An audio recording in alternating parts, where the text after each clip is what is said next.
Hi BookTube! Since I had a couple of days off over the holiday weekend, I thought I would do a vlog.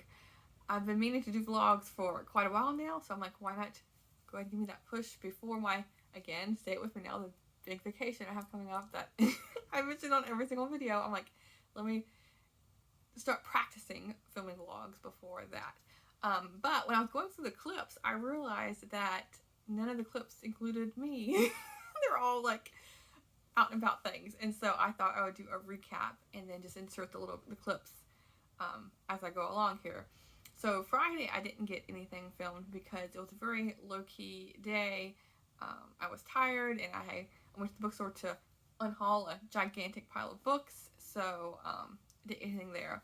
But on Saturday I decided to go to a local park, and I knew it was a nice shady spot because it was going to be hot this past weekend. Still hot now, getting cooler finally, but I wanted to find a place that had lots of shade, and so I got a couple video clips of Fable along with me reading, and the book I finished is The Honk and Holler Opening Soon by Billy Letts. I've read a couple of books by her, and she writes a lot of books set in Oklahoma.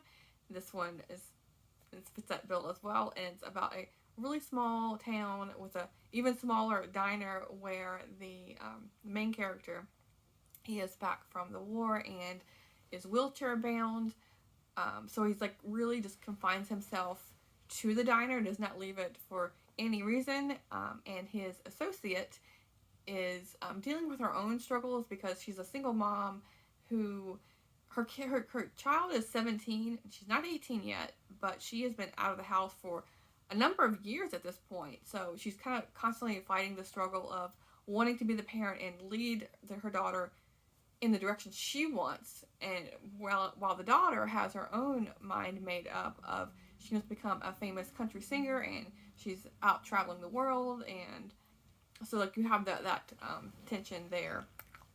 And then also you have like all the characters popping in and new characters as well who aren't from this little town, who there's one in particular who gets dropped off because she's like hitchhiking across the country and gets dropped off in like a 18-wheeler and just like walks her way in and like asks for a job, and so stirs things up a little bit. But yeah, this was a really nice read, and so now I'll show you the clips of my adventure to the park. So it's Saturday morning and I'm here at the park. It's almost completely empty. There's no one sitting at these picnic tables. I've taken Fable for a long walk and I decided to sit down and read in the shade. So I am reading The Honk and Holler Opening Soon by Billy Letts. This is a used copy from the library, a little free library. And when I was looking at it, I saw that someone has read it in January 2022 and February of 2001, and there's a little description here, and it says, off-center characters, good portrayal of a rural small town, to me a bit ho-hey. So I thought that was kind of interesting. And it makes me think about inscribing some of my own books. I don't know which ones, I would keep that I want to like mark how often I read them, but even if I was to give them away, I think it would be really nice to open a book and see what someone else has to say about it. The Willamette River and St. John's Bridge. And Fable, of course. I stumbled upon a free library and I have books to donate. I always keep some of the books I want to unhaul in my car, so if I stumble upon a free library, then I'll be all set. And there's room here for me to send this. It's not crammed because some of them I'll go to and they're just absolutely full. So let's see what they have. Neil Gaiman and Michael Weiss. I've only read one book by Neil Gaiman. It was like something with the ocean in the title. I didn't care for it that much, but it's been a long time. Anything else interesting? Castle in the Attic. Reminds me of something like Narnia. Then we have some magazines. And then up here, let's see if there's anything interesting. I've read this book. It was sad. If I remember right, the dog was like its own character. It has its own chapters, but for sure it was its own character in the book. Little Abandon.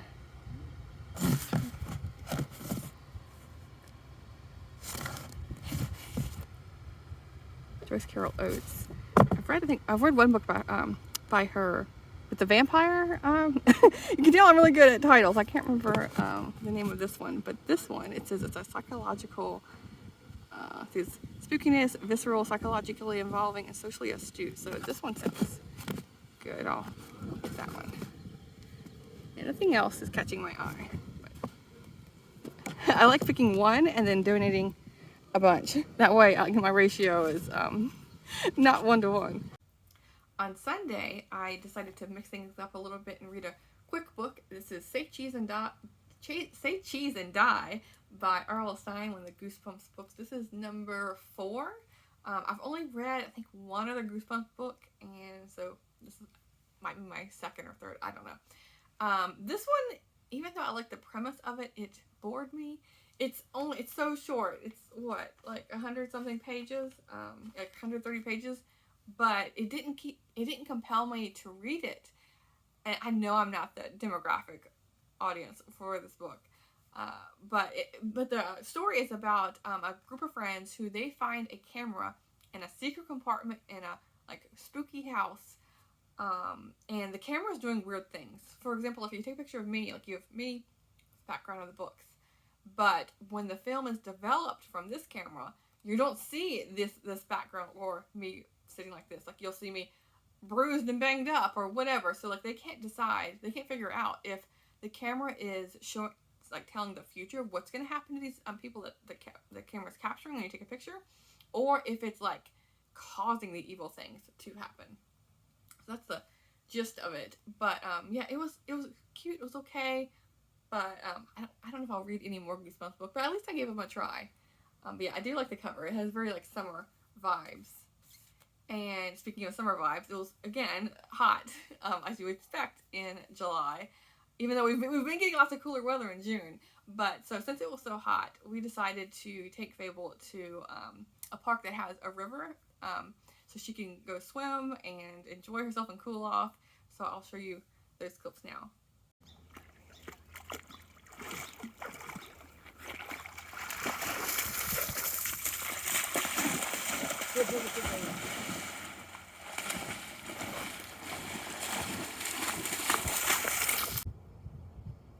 Hello, goat. Hello, Fable.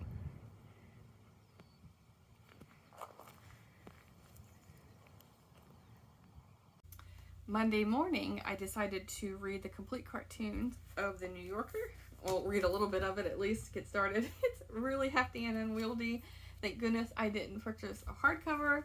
This is going chronologically from 1925 through 2004, and I'm currently in the year 1938, and I thought I would share with you one or two of the cartoons. So we have, the first one says, "I don't think you've quite caught its sweep. It's limitless expanse. It's sheer bigness." And it's, I can't see the camera at the same time, but it's two people, and they're drawing this itty-bitty little picture of the beach. And then the next one is, it says, "Vote here." And they're voting in the bathtub behind the shower curtain, which I thought was really funny. And the next one says, "Better hold it. Here's another memo for Mr. DeMille." And they're trying to hold still while there's stampeding horses and a gun going off. Yeah, like freeze at this moment. So let's see, where'd my bookmark go? There we go. And see, then the next book, I started reading, but I didn't DNF it, but it's for sure one where I want to switch the format of how I'm reading it.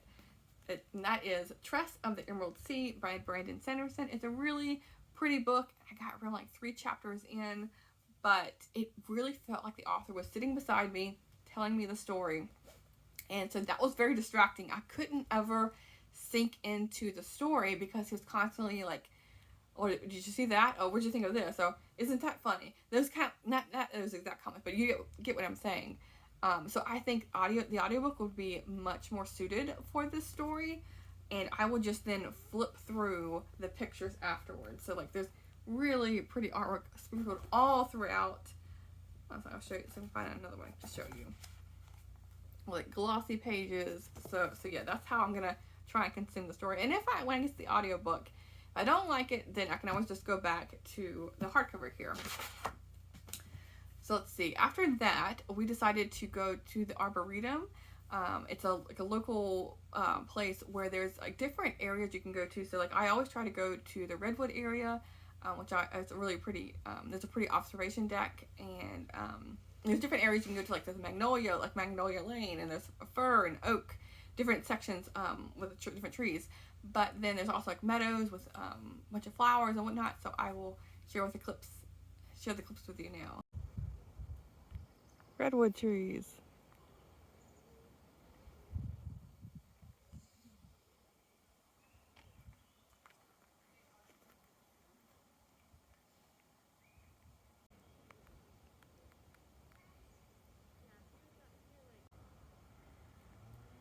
Beech trees.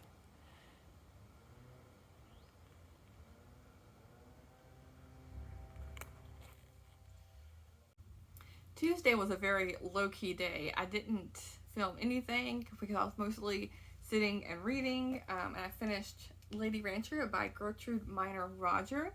This is about a woman who she grew up on a dairy farm, but she marries a man who has this huge spread of land, and they're a beef cattle rancher. So a different kind of ball game there, and she's not used to being around like a whole crew of people helping them out. And they go from like a big spread of land in Saskatchewan, Canada, to an even bigger one in British Columbia, and it's so big that there's tourists stopping by, because I think it's like the top one, like the first or the top in the top 3 for the biggest cattle rancher production, whatnot. So that was interesting. But a lot of the story is her, and I forgot to mention, this was set in the 1940s, so lots of things were different than they are now. But she's even like fighting like the upgrades that she was having in her first ranch in Saskatchewan. When they moved to British Columbia, they had to like take it back a step, and they went back to like wood burning everything.